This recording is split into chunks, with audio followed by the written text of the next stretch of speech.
नमस्कार, मैं हूं अखिल पाराशर।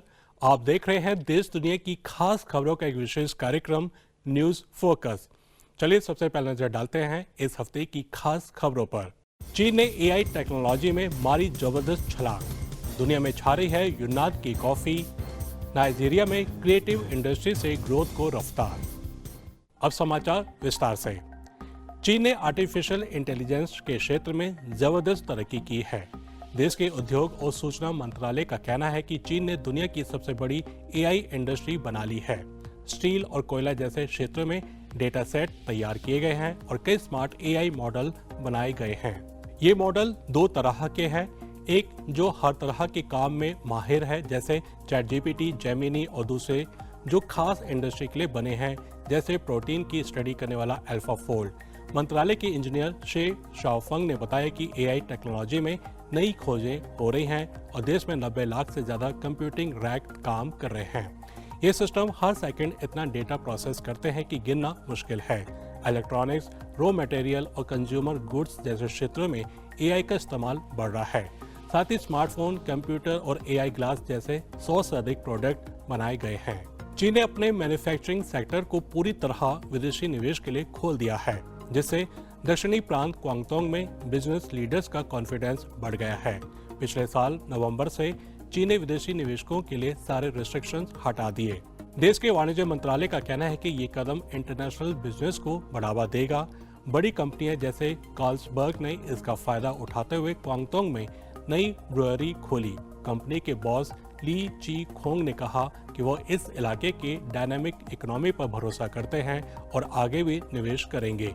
वहीं डेनमार्क की कंपनी ग्रैंड फोर्स भी क्वांगतोंग के बड़े मार्केट से उत्साहित है। उनके लीडर ल्यू ह ने कहा कि वो इस इलाके को ग्रीन और सस्टेनेबल बनाने के लिए काम करना चाहते हैं। क्वांगतोंग का इंपोर्ट एक्सपोर्ट 2024 में 9.8% बढ़कर 1.24 ट्रिलियन डॉलर से ज्यादा हो गया, जिससे ये 39 साल से देश का नंबर 1 ट्रेड हब बना हुआ है। दक्षिण पश्चिम चीन का यूनान प्रांत अपनी कॉफी को और बेहतर बनाने में जुटा है। यहाँ की कंपनियां अब टेक्नोलॉजी का जबरदस्त इस्तेमाल करके कॉफी प्रोसेसिंग को एक नए लेवल पर ले जा रही हैं। पाओशान शहर की एक कंपनी ने एक्सरे मशीन लगाई है जो हर सेकंड 12,000 कॉफी बीन्स चेक करती है ताकि सिर्फ बेस्ट क्वालिटी की कॉफी मिले। कंपनी के मैनेजर यांग चू ने बताया कि उन्होंने नाइट्रोजन कूलिंग पैकेजिंग बनाई है जिससे कॉफी की फ्रेशनेस बनी रहती है। यांग ने बताया कि उनकी कंपनी की सेल्स 2019 में 1.3 मिलियन डॉलर थी, जो 2023 में बढ़कर 36.8 मिलियन डॉलर हो गई है। 2024 में कॉफी एक्सपोर्ट 32,500 टन रहा, जो साल 2023 से 358% ज्यादा है। पेट्रोलियम निर्यातक देशों का संगठन यानी ओपेक ने 2025 के लिए तेल की ग्लोबल डिमांड का अनुमान घटाकर 1.3 मिलियन बैरल प्रतिदिन कर दिया है। पहले ये 1.45 मिलियन बैरल था। 2026 के लिए भी अनुमान 1.43 से घटकर 1.28 मिलियन बैरल किया गया है। ओपेक का कहना है कि अमेरिका के नए टैरिफ की वजह से ये बदलाव किया गया है। इन टैरिफ से ग्लोबल इकोनॉमी पर असर पड़ सकता है। ओपेक ने 2025 के लिए ग्लोबल इकोनॉमिक ग्रोथ का अनुमान 3% और 2026 के लिए 3.1% कर दिया है। अमेरिका की ग्रोथ 2025 में 2.1% और 2026 में 2.2% रहने का अनुमान है।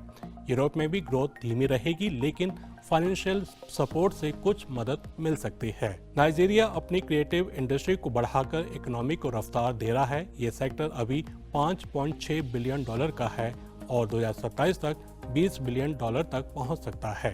अबुजा के ड्रमर मार्कस हसन के सोशल मीडिया पर 5 लाख फॉलोअर्स है और वो महीने में 3800 से 8,000 डॉलर तक कमा लेते हैं। इस इंडस्ट्री में 40 लाख से ज्यादा लोगों को जॉब मिली है और 3 साल में ये दोगुनी हो सकती है। तो ये थी इस हफ्ते की अहम खबरें। अब चलते हैं हमारे एक स्पेशल सेगमेंट न्यूज स्टोरी की तरफ। हाल ही में इंडियन यूथ लीडर्स फेडरेशन के 10 युवाओं का एक ग्रुप चीन के दौरे पर गया। इस खास दौरे में उन्होंने बीजिंग और थिएनचिन जैसे बड़े शहरों की सैर की। वहां उन्होंने कई इंस्टीट्यूट्स और ऑर्गेनाइजेशन का दौरा किया। इतना ही नहीं, उन्होंने न्यू एनर्जी से जुड़े चीनी बिजनेस और कई कम्युनिटीज से भी मुलाकात की। इस ग्रुप की लीडर अंजू यादव ने हमें बताया कि ये अनुभव उनके लिए बेहद खास रहा। उनका मानना था कि यह दौरा न सिर्फ भारतीय युवाओं के लिए एक शानदार मौका था, बल्कि दोनों देशों के बीच दोस्ती को और मजबूत करने का भी एक कदम है। देखिए ये खास चर्चा। मैं यहाँ भारतीय युवा प्रतिनिधि मंडल के अध्यक्ष के रूप में आई हूँ और मेरे साथ और 9 जो हैं डेलीगेट्स आए हैं यहाँ पे, और हम यहाँ पर educational and cultural and economical exchange programme के लिए आए हैं। और मुझे ये लगता है कि दो देशों के बीच में इन चीज़ों का आदान प्रदान होते रहना चाहिए, ताकि ना केवल अपने अपने देशों में बल्कि उस क्षेत्र में भी जो विकास की दर है उसको बढ़ाया जा सके, और जो क्षेत्रीय समस्याएं हैं उनका शांतिपूर्वक द्विपक्षीय हल निकाला जा सके। इसमें मैं आपको भाषा का उदाहरण देना चाहूँगी।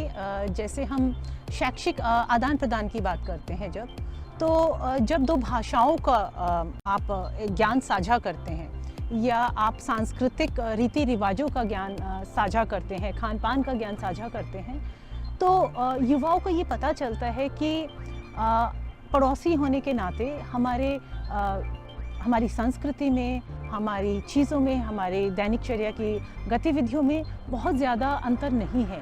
सो वो जो एक अंतर हम महसूस करते हैं देश की सीमाओं की वजह से, वो इतना महसूस नहीं होता है जब आप पीपल टू पीपल कनेक्ट करते हैं। तो मुझे लगता है कि युवा पीढ़ी जो है वो इस चीज़ को बहुत अच्छे तरीके से आगे बढ़ा सकती है। मेरा सुझाव है कि जिस तरीके के अभी शैक्षिक और सांस्कृतिक हमारे आदान प्रदान की शुरुआत हुई है, ऐसे ये रेगुलर बेसिस पे होना चाहिए, क्योंकि जब आप लगातार एक दूसरे के संपर्क में रहते हैं तो कहीं पे भी कम्युनिकेशन गैप नहीं आता है। तो बातचीत हमेशा चालू रहनी चाहिए, एक दूसरे को समझने का जो नज़रिया होता है वो हमेशा खुला होना चाहिए, और ये एक द्विपक्षीय चीज़ है, एक पक्ष के चाहने से नहीं होती है। सो अगर दोनों अपने साझा हितों को ध्यान में रखते हुए साथ चलने के लिए बैठते हैं, बात करते हैं, तो बहुत सी चीज़ों का बहुत शांति से हल निकाला जा सकता है। और एक ये प्लेटफॉर्म है एजुकेशनल और कल्चर एक्सचेंज का, जिसके द्वारा हम एक दूसरे से बहुत आसानी से जुड़ाव महसूस कर सकते हैं, अपने विचारों का आदान प्रदान कर सकते हैं। देखिए, शैक्षिक भ्रमण जो होता है, एजुकेशनल ट्रिप्स, हम उसके द्वारा इस चीज़ को बढ़ावा दे सकते हैं। सांस्कृतिक आदान प्रदान जो होता है, जिसमें हम वर्कशॉप्स होती हैं, प्रदर्शनियाँ होती हैं, उसमें एक साथ मिलकर भागीदारी करके एक दूसरे के साथ एक कनेक्ट स्थापित कर सकते हैं।